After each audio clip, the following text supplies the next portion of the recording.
Hi friends, கம்பு dosa recipe பார்க்கலாமா? So அதுக்கு வந்துட்டு தேவையான பொருட்கள் 2 கப் கம்பு எடுத்திருக்கேன், 2 கப் இட்லி அரிசி எடுத்திருக்கேன், 3/4 கப் உளுந்து எடுத்திருக்கேன், 1 ஸ்பூன் வெந்தயம் எடுத்திருக்கேங்க. இதெல்லாம் வந்துட்டு நல்லா ஒரு 4 to 5 டைம்ஸ் நல்லா வாஷ் பண்ணி தண்ணி ஊற்றி ஊற வச்சு ஒரு 4 hours அப்படியே விட்டுருங்க. நான் ஆஃப்டர்நூன் ஊற வச்சேன். ஸோ நைட்டு நான் மிக்சியில் தாங்க போட்டு கிரைண்ட் பண்ணேன். ஸோ இந்த மாவு ரொம்ப ஸ்மூத்தாகவும் இருக்கக்கூடாது, ரொம்ப குறகுறாலும் இருக்கக்கூடாது, நார்மலாக இருக்கணும். இந்த மாவை வச்சுட்டு நீங்கள் இட்லியும் பண்ணலாம், தோசையும் பண்ணலாம். தோசை பார்த்திங்கன்னா நல்லா கிறிஸ்பியாக வருங்க, ட்ரை பண்ணி பாருங்கள். இது ஒரு வெயிட் லாஸ் ரெசிபி கூட. ஏன்னா கம்பு ரொம்ப நல்லதுங்க.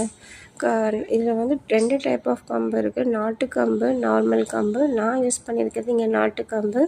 நாட்டு கம்பு பாடிக்கு ரொம்ப கூலிங்க. நார்மல் கம்பு பாடிக்கு ஹீட்டுன்னு சொல்லுவாங்க. ஸோ நீங்களும் இந்த கம்பு வாங்கி ட்ரை பண்ணி பாருங்கள். ட்ரை பண்ணி பார்த்துட்டு எப்படி இருக்குதுன்னு சொல்லுங்கள். பாருங்கள், நான் தோசை ஊற்றுறேன். நல்லா கிறிஸ்பியாக வந்துச்சுங்க தோசை. இன்னும் இதுக்கு நீங்கள் நல்லா கார சட்னி இல்லை தக்காளி சட்னி ஏதாவது செஞ்சு வச்சு சாப்பிட்டிங்கன்னா சூப்பராக இருக்குங்க. ட்ரை பண்ணி பார்த்துட்டு எப்படி இருந்துச்சுன்னு சொல்லுங்கள். என்னோடய சேனலை லைக் பண்ணி